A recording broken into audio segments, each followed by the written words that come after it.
Okay. So yesterday, learning the discourse on that night, the king's sleep was disturbed, and we learned that the meaning of the king's sleep is not the king in the simple sense only, but the king refers to the king of the world. And the reason why the king was, so to speak, asleep was because the Jewish people were in a state of sleep. That they weren't, when you're asleep, you don't see, you don't hear. So to spiritually, Jewish people were not cognizant of, the Torah says, should be cognizant that when you create the world, you should be listening to Hashem Elokeinu Hashem Echad. That should be the way you see everything. That should be the lens through which you see the world. So at that time, the Jewish people were asleep, and that caused, so to speak, in Shemayim, that Hashem, so to speak, acted in a way that he was asleep, and that you didn't see in the world how Hashem's plan, according to Torah, was being fulfilled. On the contrary, it looked like he was asleep. It looked like things weren't going according to the way Hashem planned, that the Jewish people should be Atav Echartom Kol Am. They were chosen from all nations. Hashem exalts us. So what changed things was our Mesiras Nefesh, our total devotion to Hashem beyond logic and reason. That devotion to Hashem triggered also on high that the king's sleep was disturbed, that Hashem revealed how we are indeed his heart, and he is our heart, and by us revealing how our heart is Hashem, that revealed how the Jewish people are the heart of Hashem, and the miracle and the salvation came. Now, the Rebbe continues now and explores the following verses of that same sentence. I am asleep, but my heart is awake. Let's go on.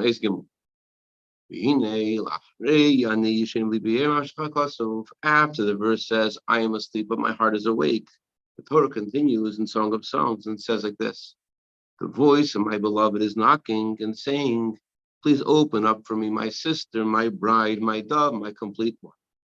What this means is the word my beloved, Dodi, means love, and this is the Ava Rabba, the great infinite love that comes from the essence of godliness, the essence of Hashem, and this love extends to the essence of the soul in this world. That despite the fact that a Jew has sinned and blemished and gone off the road, and he's missing all levels of the soul. He's not doing anything he's supposed to do, and he's now missing whatever he is meant to have. All of the different levels of relationship he's meant to have with the Eibishter, he's missing all that. Thank you very much. Not only is he not called Hashem's complete one, not only is he not called my dove, not only is he not called my bride, but he's not even called my sister. As we're going to explain what these levels are. So my beloved therefore knocks on the door and he cries and he says, Pizchili, open up for me. This is because of the love of Hashem's essence. As it says in the Torah, I love you, says Hashem. But although Esav is a brother to Yaakov, that it seems that at this moment they are at the same level, or they're at the same, right now they are in the same circumstance, they look the same. Nevertheless, although Esav is a brother to Yaakov, and it looks like they're the same, nevertheless Hashem says, I love Yaakov and I hate Esav. So that's the reason why Hashem is knocking on the door. It seems that we've lost everything lovable about us. We're not his dove, we're not his complete one, we're not any of those things. And what happens instead is that Hashem knocks on the door and cries, please open up for me anyways, please. In other words, we've closed the door completely. We haven't let him in any way, not to be his dove, not to be his complete, well, not even to be his sisters. We'll see what that means. And we're just like Esav, it seems.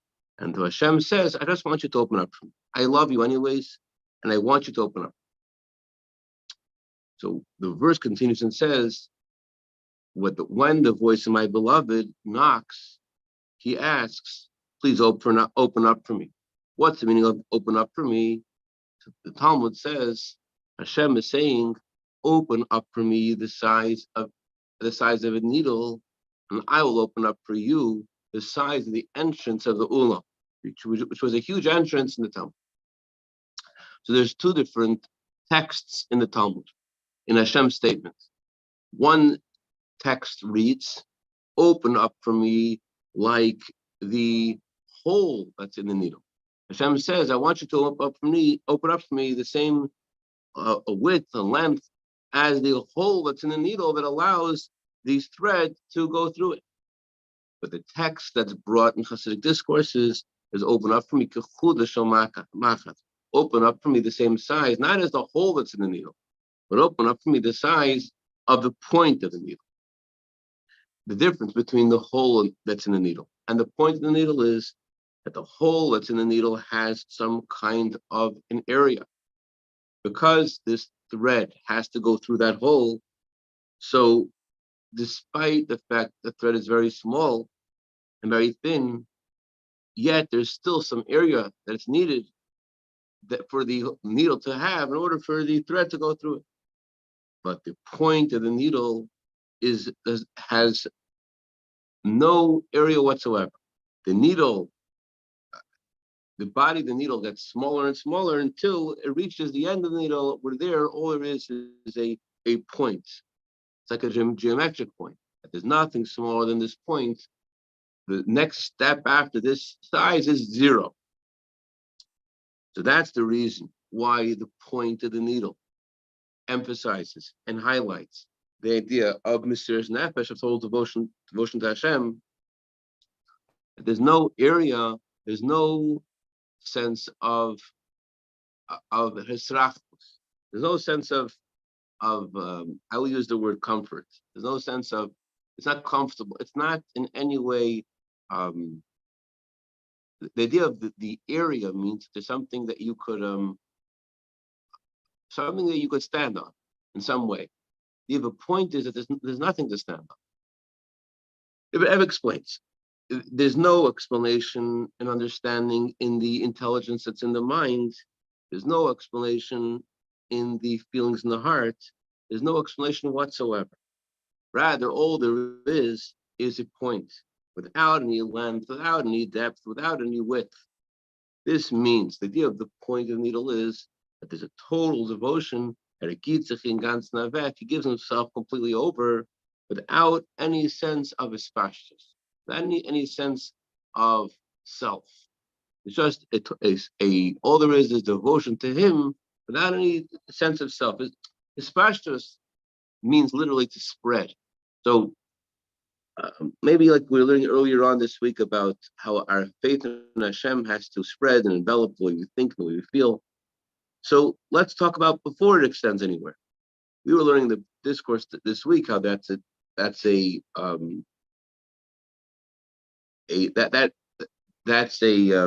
fact that your faith in Hashem doesn't spread anywhere, that's something that's negative, because your faith is supposed to envelop you. On the other hand, if it doesn't envelop you, the kind of devotion you'll need is much greater. In the initial step towards Hashem, where there's no understanding, there's no feeling, so that step is a big one. There's nothing in you that's going along. It hasn't reached your mind and heart in any way. And all there is total devotion. However, this is in this point, you put your whole being, your whole essence, and you put every other part of yourself into that point. Meaning your mind and your heart and your core aren't outside of this point. In this devotion to Hashem, in this movement of devotion to Hashem, there's nothing in you that isn't part of it. Although it hasn't, it's not, you can explain it in your mind or in your heart in any way. It's just about devotion. However, in this devotion, what's present in this devotion? Every fiber of your being.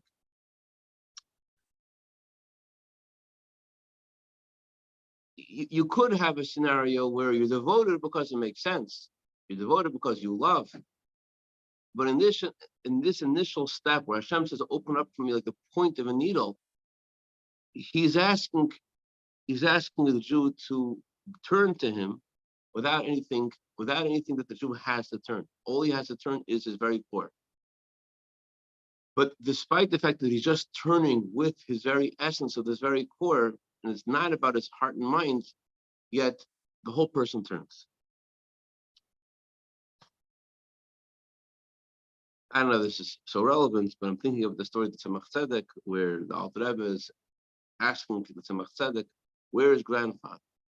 The Tzemach Tzedek points to the Alter Rebbe's beard. He says, no, that's grandfather's beard. Where's your grandfather? So he points to his all parts of the Alter Rebbe's face. He says, no, that's Alter Rebbe's eyes. That's Zayda's ears. Then Tzemach Tzedek went to hide somewhere, and then he called out Zayda, called out grandfather, and then the Alter Rebbe said, yeah. So Tzemach Tzedek said, that's grandfather. So in a similar way, when the Eibusher turns to a Jew and says to a Jew, open up for me, so the response of the Jew to Hashem is a total one. The whole Jew turns to Hashem. It's not that he turns to Hashem with something that he knows, but in that turning to Hashem, there's his whole being. This is how it's to mirror what we were talking about. What? You mirror the conversation. Who's about that we were talking before? Who's talking about the Yeah, he was talking about how would it be that we could be forgiven for the sin of the golden calf. So I imagine you're saying is from our essence. It's not that we have any material gifts to give him, or any words we could say, anything at all. It's the point of a needle, so it's all that's left. It's a difference. It's an essence to be turned back to him. Yeah. It's the essence. It's the essence of Jewish turning. And this point makes a hole in the iron wall that separates the Jewish people and Hashem. That's the meaning of the words that Hashem says, please open up for me. But through this, by you open up for me, Hashem says, I will open up for you like the entrance of the Ulam. As we'll see later on, the Ulam had no doors. So, but the simple meaning of the Ulam is a huge entrance. Make it open up a little bit, Hashem says, and I'll open up for you in a much bigger way. And the Torah then continues in this verse and says, how do you get to the entrance of the Ulam? After the entrance the Jew makes, the opening he makes, then Hashem says, my sister, my bride, my dove, my complete one. Those are all stages in reaching this open heart relationship with Hashem, like the size of the Ulam. But it starts off with, open up for me like the size of a needle. Okay. This means is, as explained in the Maamar of the Alter Rebbe, the way it is printed in the version of Rabbi Pinchas Rezes, which is a little different, the way it's printed. The Torah, Alter Rebbe explains that my sister refers to serving Hashem because of the natural love that we possess, just like the love of a brother and sister, that their love and their bond.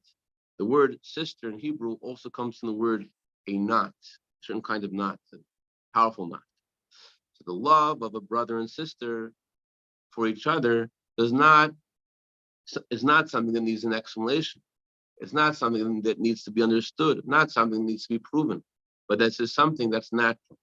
And so too, in the first step in serving Hashem, when a person does not have anything other than his devotion to Hashem, which has now placed him from one extreme to another, it has now moved him from one place to another.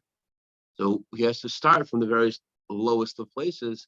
It means he has to arouse in himself the natural love he has for Hashem, the hidden love that all Jews have, that was bequeathed to us by our ancestor, from Avram Avinu, who was the first. That's the meaning of a love of a brother and sister, the natural love. After a Jew opens up for Hashem, step one is to arouse the inner love that every Jew possesses for Hashem. Another point about this, it says in the Medrash, who was called a sister, Avram Avinu was called a sister. Why is it called a sister? Because again, the word sister means a bond, a connection. Avram connected all of the people in this world with Hashem. That means, first of all, Avram Avinu connected the world with Hashem.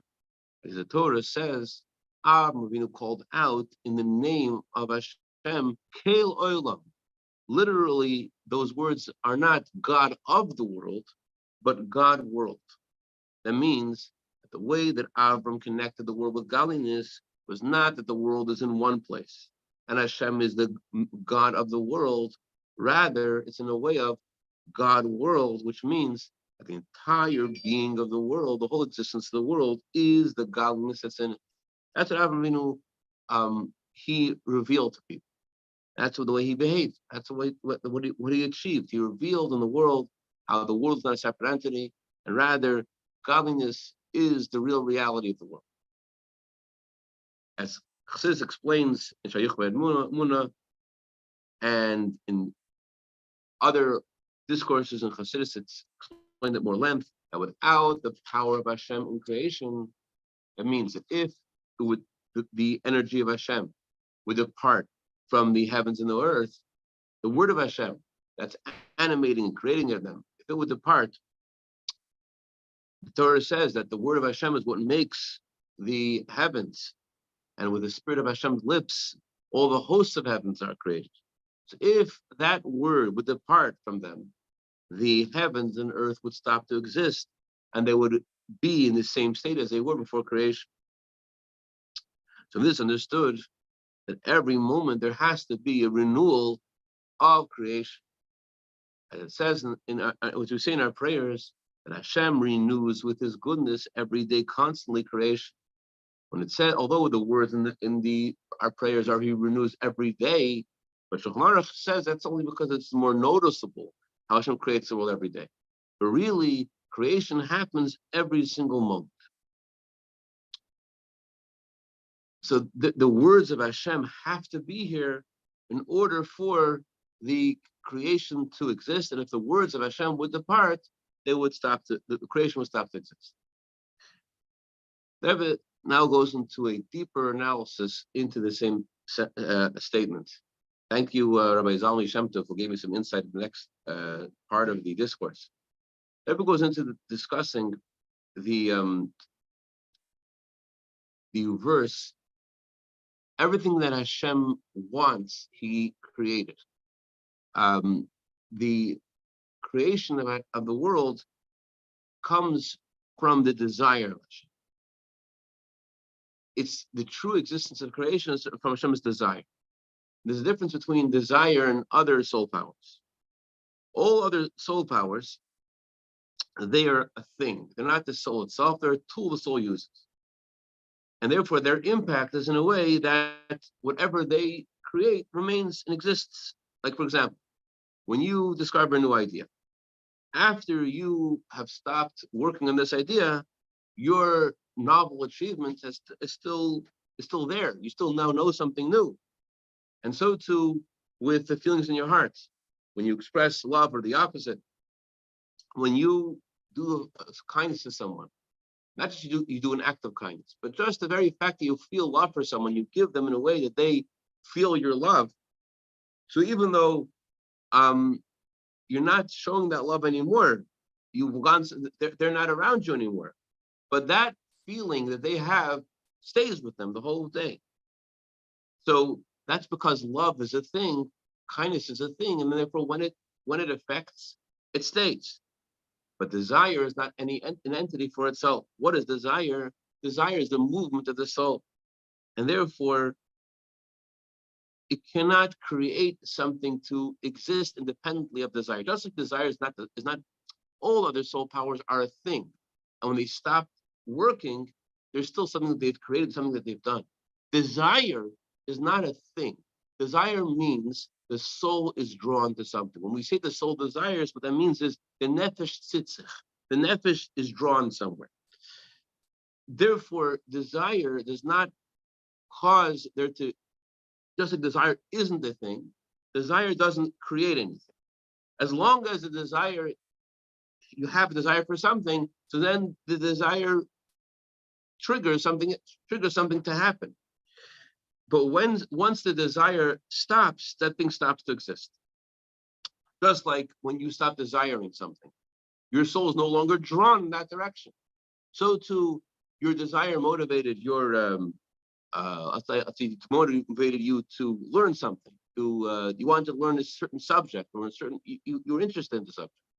So although your mind is creating an idea, now that idea stays, but you're no longer no longer focused on the idea once you stop wanting to think about it. Desire causes movement, but that movement is with the desires. As long as the desire is there, the thing that movement is there. Once the desire stops, the movement is no longer there, and nothing remains.